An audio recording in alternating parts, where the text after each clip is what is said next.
Vestforbraending is Denmark's largest waste management company, and we're active at all kinds of waste treatment, recycling, incineration, landfill, separation and management of hazardous waste, collection schemes, administration of waste schemes and advisory services, research and development.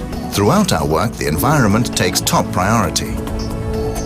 In addition to handling our waste tasks, we at Vestforbrænding also run a modern incineration plant, generating both electricity and heat for homes and businesses. In this film, we will briefly outline all our activities. Vestforbrænding is owned by 20 local authorities within and around Copenhagen and the northern part of the island of Zealand. The board consists of selected local councillors, and together with them and the local administrations, Vestforbrænding runs a large number of waste schemes. Altogether, we service around 875,000 people. This is around 1/6 of Denmark's population. In addition, around 60,000 businesses lie within our catchment area. Vestforbrænding handles more than 900,000 tons of waste each year. That's around half of all the waste generated by residents and companies. The rest of the waste is taken care of by other treatment facilities, in particular private recycling industries. And waste generation is increasing year by year as we Danes produce and consume ever greater quantities of goods. And this in spite of the overall aim of Vestforbrænding and Denmark to encourage less generation of waste. Our work is based on a non-profit cost coverage principle, and in the long-term perspective, we should make neither a profit nor a loss. Residents pay a fixed waste fee, while businesses pay for waste treatment by the ton. The better we do our job, the less we need to charge. The non-profit cost coverage principle not only applies to the overall accounts, the various schemes must also comply with it individually. We handle waste according to the following priority. As little as possible goes into landfill. We incinerate waste suitable for incineration to generate electricity and district heating, but as much as possible must be recycled. We are in charge of the schemes behind the local recycling centres in the catchment area, and in some municipalities we are also responsible for their daily operation. The recycling centres are very popular, with several million trips by householders delivering 400,000 tons of waste each year. Householders also deliver waste for recycling to other facilities. For example, Vestforbrænding has developed and designed a modern set of recycling containers for glass and paper. They are not only practical in the management of glass, bottles and paper for recycling, they also add to the urban architecture. The latest newcomer to the container family is a kid brother for batteries. Batteries represent hazardous waste. They're not yet recycled, but also must not be incinerated. Vestforbrænding has schemes for other types of hazardous waste, both from households and businesses. Our activities around hazardous waste takes place in the city of Høje Taastrup, where we separate the various types of waste and send them on for further treatment. Most of the waste from businesses is recycled. The staff at Vestforbrænding give guidance and tips for companies and show them an easier and maybe even cheaper path to eco-friendly waste management. Our customer service answers questions from both householders and companies. Both minor and major problems arise. For example, waste that has not been picked up from a household. Some local authorities have outsourced the task of administering the municipal schemes to Vestforbrænding, including contact with their residents. Around 25% of all waste is incinerated, so it's far from the majority.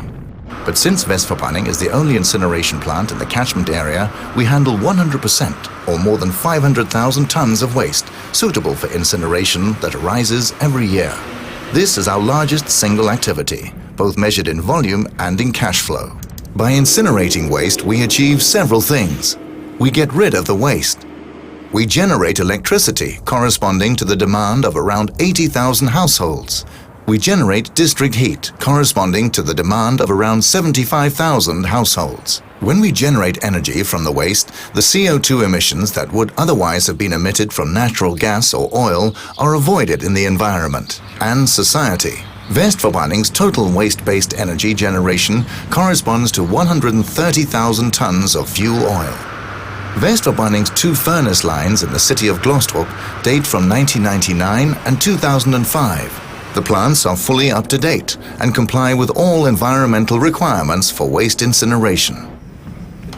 All processes are managed from the control room, where our staff work around the clock throughout the year. The fuel for the process is waste. Domestic waste from households and waste suitable for incineration from companies.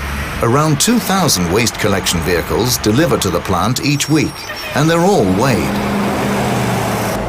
The management of the incineration process starts in the waste bunker, which is almost 100 meters long, 20 meters wide, and 10 meters deep, and can hold enough waste for 1 week of operation. The 3 cranes operate automatically. Incineration takes place at around 1,000 degrees Celsius, so the smoke also has a temperature of 1,000 degrees. And this is the heat that is used to generate electricity and district heat. We sell the energy, and the revenues contribute to keeping the price for waste incineration down. There are several different residues from the incineration process. Bottom ash is what cannot burn. It weighs around 17% of the total waste input.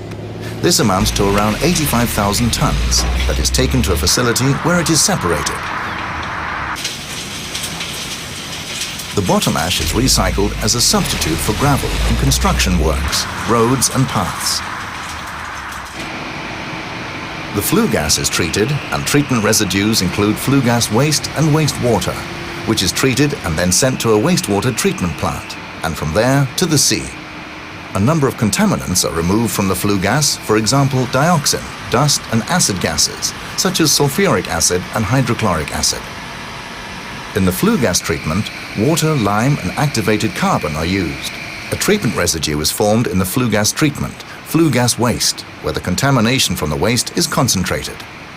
Flue gas waste is therefore hazardous waste, and it must be treated with care. Our flue gas treatment is so efficient that the incineration plant operates far below the environmental limit values. After the flue gas has been treated, it is fed through a condensation tank. In this process, water condenses, and we use it in our flue gas treatment. Furthermore, district heat is extracted, corresponding to the demand of around 15,000 households. These years, Vestforbraending is expanding its district heating network dramatically to the benefit of customers, Vestforbraending and society, since the district heat is a substitute for more CO2-intensive energy sources such as oil and natural gas. In some municipalities, organic waste is separated for anaerobic digestion and composting. This waste is further separated at a Vestforbraending facility in the city of Fredrikssund, and from there the organic fraction is taken for anaerobic digestion at BioVext, a company co-owned by Vestforbraending. This biotreatment facility produces biogas that is converted into electricity and compost that is used in agriculture. The residual waste is incinerated in Glostrup. Wastes, which are neither suitable for recycling nor for incineration, are landfilled at the facility at AV Miljø.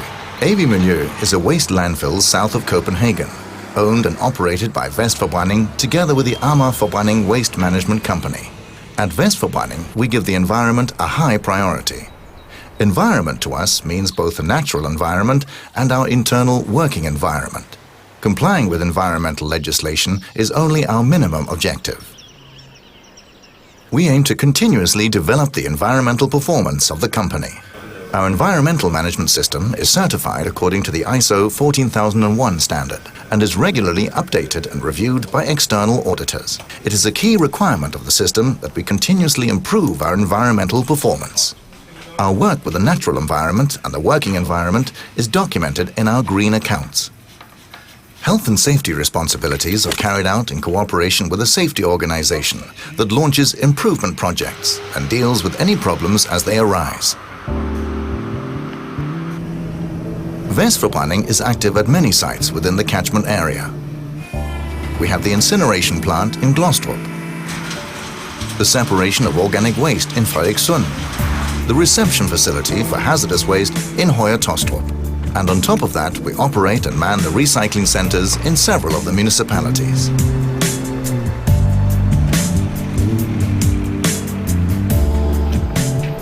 Back in the central offices of Vestforbrænding, we also tackle a large number of waste issues. Our owner municipalities purchase an increasing number of services from Vestforbrænding, taking advantage of the wealth of knowledge we have accumulated over the years. Altogether, we offer more than 30 different schemes that are used in a varying number of municipalities. In addition to that, we strive to comply with our social obligations, not least the education of future generations. At Vestforbraending, we have more than 8,000 visitors every year. The majority of them are pupils in primary and secondary school, attending our all-day courses.